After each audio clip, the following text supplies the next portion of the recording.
शेतकरी मित्रांनो नमस्कार. मी मुकुंद साबळे. आपल्या एम एस गुरु ह्या यूट्यूब चॅनलमध्ये संपूर्ण ऊस उत्पादक शेतकऱ्यांचे सहर्ष स्वागत आहे मित्रांनो.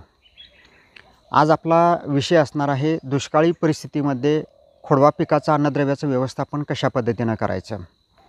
तर ह्याच्यामध्ये बऱ्याच मोठ्या प्रमाणात ह्या वर्षी शेतकऱ्यांना काम करावं लागणार आहे आणि ह्याच्यामध्ये काम करत असतेवेळी एक शास्त्रशुद्ध पद्धत आपल्याकडे असली पाहिजेत आणि आवर्षणग्रस्त परिस्थितीमध्ये रासायनिक खतांचं व्यवस्थापन असेल आणि त्याचबरोबर फॉलिअर स्प्रेच्या माध्यमातून दिली जाणारी जी फर्टिलायझर आहेत त्याच्यामध्ये थोडेसे बदल करायचे आहेत.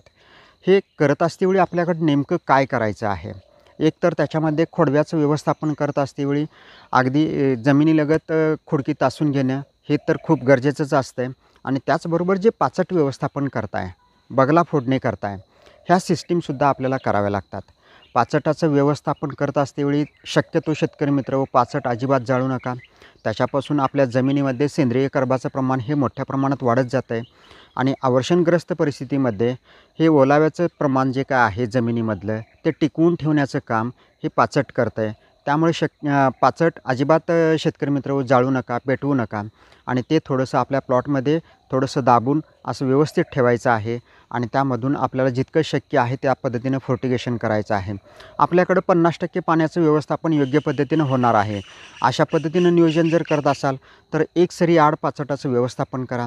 ज्या शेतकऱ्यांना थोडंसं पाणी अजून कमी पडणार आहे सगळीकडे ते पाचट तसंच ठेवायचं आणि त्याच्यामध्ये आपण योग्य पद्धतीची प्रॅक्टिस करायची आहे. मग ह्याच्यामध्ये पाचट हे थोडंसं जमिनीमध्ये कुजलं पाहिजेत आणि त्याच ठिकाणी ते डिकम्पोस्ट झालं पाहिजेत. ह्याच्यासाठी सुरुवातीच्या फेजमध्ये 50 ते 60 किलो 1 एकरला सिंगल सुपरफॉस्फेट हे वापरलं पाहिजेत आणि त्याचबरोबर 50 ते 60 किलो युरियासुद्धा त्याच्यामध्ये वापर केला पाहिजेत. त्यामुळं काय होतं आहे की जमिनीमध्ये जे बॅक्टेरिया असतात त्या बॅक्टेरियांना हा नत्र लागतो आहे, त्याच बॅक्टेरियांना हा फॉस्फरस असेल, सल्फर असेल हा लागत असतो आहे. म्हणूनसाठी आपण ही एक सजेस्टेड मात्रा असेल किंवा काही रेकमेंडेशन केलेली मात्रा जी आहे तीच वापरायची आहे. त्याच्यापेक्षा अतिरिक्त डोस हा वापरत जाऊ नका आणि जो आपल्याला सुरुवातीचा बेसल डोस वापरायचा आहे त्यामध्ये 10-26-26 असेल, 12-32-16 असेल, हे 1-2 बॅग घ्यायचा आहे आणि त्याच्यामध्ये फक्त म्युरेट ऑफ पोटॅश असेल. सल्फेट बेस्ड जे मटेरियल आहे ते शक्यतो मित्र आवर्षणग्रस्त परिस्थितीमध्ये जमिनीमध्ये थोडासा वापर ह्याचा कमी करायचा आहे. ह्याच्या फवारण्या जर आपण केल्या योग्य पद्धतीने जर केल्या तर ह्याचे रिझल्ट आपल्याला चांगल्या पद्धतीने दिसू शकतात आणि त्याचा इम्पॅक्ट आपल्या वनस्पतीवरती किंवा आवर्षणग्रस्त परिस्थितीमध्ये ह्याचा परिणाम आपल्याला चांगल्या पद्धतीने दिसतो आहे. म्हणूनसाठी हे जे काय मटेरियल आहे 10-26-26 2 बॅग घ्यायचं आणि त्याच्यामध्ये म्युरेट ऑफ पोटॅश 1 बॅग घ्यायचं. सिंगल सुपरफॉस्फेट आणि युरिया जो आहे तो 50 ते 60 किलो आणि युरिया जो आहे तो 50 ते 60 किलो हा त्या पाचटावरती आपण टाकायचा आहे. आणि हे जे काय अन्नद्रव्य मी सांगितलेलं आहे 10-26-26 2 बॅग आणि त्याच्याबरोबर तुम्ही सिलिकॉनसारखं मटेरियल जे आहे सिलिकॉन हे जमिनीमध्ये जर योग्य पद्धतीनं तुम्ही जर वापर केला तर त्याचा परिणामसुद्धा खोडवा पिकाचं अन्नद्रव्याचं व्यवस्थापन करत असतेवेळी किंवा आवर्षणग्रस्त परिस्थितीमध्ये ज्यावेळी आपल्याला काम करायचं असतं त्याच्यामध्ये हा सिलिकॉनचा रोल अतिशय महत्त्वाचा राहतो आहे. आणि त्याच्यामध्ये म्युरेट ऑफ पोटॅश 1 बॅग हे असं एकत्र कॉम्बिनेशन त्याचं करायचं आहे आणि हे थोडंसं शेणखतामध्ये 5 ते 8 दिवस तुम्ही मिक्स करून ठेवायचं आणि त्याचा वापर पहिल्या डोसमध्ये आपण करायचा आहे. ज्यावेळी आपण बगला फोडणे असेल आणि त्याच्यामध्ये पाण्याचं व्यवस्थापन पहिलं जे करताय त्याच्या आधी हे थोडंसं माती आड करून तुम्ही ह्या खताचं नियोजन करायचं आहे.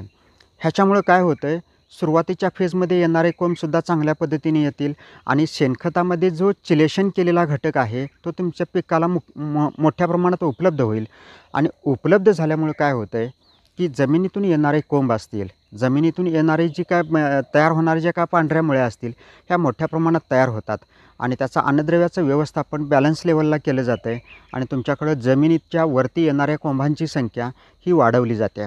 त्याच्याबरोबर काही आपण एक खोडवा कल्चर विकसित केलेलं आहे ते सुद्धा 1-2 लिटर ह्याच्याबरोबर जर वापरलं, हे बनवायचं कसं, ते तयार कसं करायचं, वापरायचं कसं ह्याच्या संदर्भामध्ये मी काही एपिसोड दिलेले आहेत. 5-6 एपिसोड ह्याच्यामध्ये खोडव्याचं अन्नद्रव्याचं व्यवस्थापन कसं करायचं आणि आपल्याला अत्युच्च उत्पादन जर घ्यायचं असेल तर हे नेमकं खोडवा कल्चर काय काम करतं ह्याच्या संदर्भामध्ये मी बरेचसे मार्गदर्शन शेतकऱ्यांना केलेलं आहे. ते सुद्धा जर आवर्षणग्रस्त परिस्थितीमध्ये जर त्याचा वापर जर केला तर अजून चांगल्या पद्धतीचे रिझल्ट तुम्हाला भेटू शकतात आणि त्याचा परिणाम तुमच्या उत्पादकतेवरती सुद्धा चांगल्या पद्धतीने दिसतो आहे। ह्याच्याबरोबर जी आपण फवारणी करतो आहे आवर्षणग्रस्त परिस्थितीमध्ये वेगवेगळ्या पद्धतीच्या फवारण्या ह्या घ्याव्या लागतात आणि अन्नद्रव्याचं व्यवस्थापन ह्याच्यामध्ये समतोल जर करायचं असेल, बॅलन्स लेवलला जर करायचं असेल तर त्याचा वापरसुद्धा चांगल्या पद्धतीनं करणं खूप गरजेचं आहे। आपण ज्या पद्धतीनं हे फवारणीचं नियोजन करतो आहे त्याच्यामध्ये सूक्ष्म अन्नद्रव्याचा अंतर्भाव थोडासा कमी करायचा आहे। ह्याच्या पाठीमागची कारणं सांगतो मित्र। आपल्या जमिनीमध्ये एकतर ओलाव्याचं प्रमाण खूप कमी असतं आहे, त्याला पाणी कमी मिळतं आहे आणि अशा परिस्थितीमध्ये जर आपण अशा पद्धतीचं जर फर्टिलायझर त्याच्यामध्ये जर मोठ्या प्रमाणात यूज केलं, आपण ज्या ठिकाणी पाण्याचं व्यवस्थापन चांगल्या पद्धतीने करतो त्या ठिकाणी प्रतिपंप साधारण एक 25 ते 30 ग्रॅम हे चिलेटेड मायक्रोन्यूट्रिएंट्स आपण एक पंपासाठी वापरतो आहे, त्या ठिकाणी एक 10 ते 15 ग्रॅम घ्यायचं आणि त्याच्यामध्ये जे आपण मिरोटॉप पोटॅश वापरतो आहे, हे 1 एकरला 2 ते 2.5 किलो घ्यायचं आहे आणि त्याचं एक स्टॉक सोल्युशन बनवायचं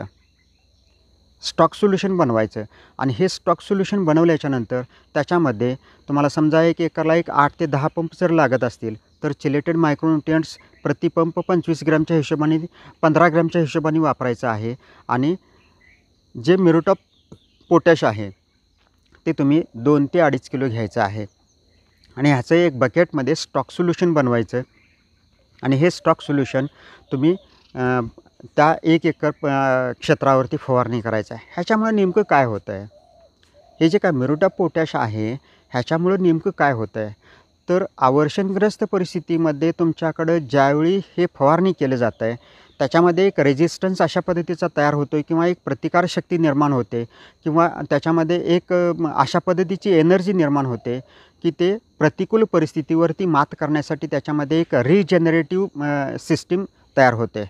ह्याच्यामध्ये जे मिरोटॉप पोटॅश आहे ह्याच्यामुळं अशा पद्धतीचे आवर्षणग्रस्त परिस्थितीमध्ये तग धरून ठेवण्याची जी क्षमता असते ती निर्माण होते। म्हणूनसाठी हे अशा पद्धतीनं थोडंसं नियोजन करून तुम्ही जर त्या खोडव्या पिकाचं अन्नद्रव्याचं व्यवस्थापन जर योग्य पद्धतीनं केलं तर अतिशय छान पद्धतीचे रिझल्ट दिसतात। ह्याच्यामध्ये ICL कंपनीचं जे काय मटेरियल येतं आहे ते सुद्धा तुम्ही त्याच्याबरोबर अगदी थोडं वापरायचं आहे। जसं पंपाला ते 75 ग्रॅम वापरायचं आहे त्याच्यातलं निम्मं आपण घ्यायचं आहे।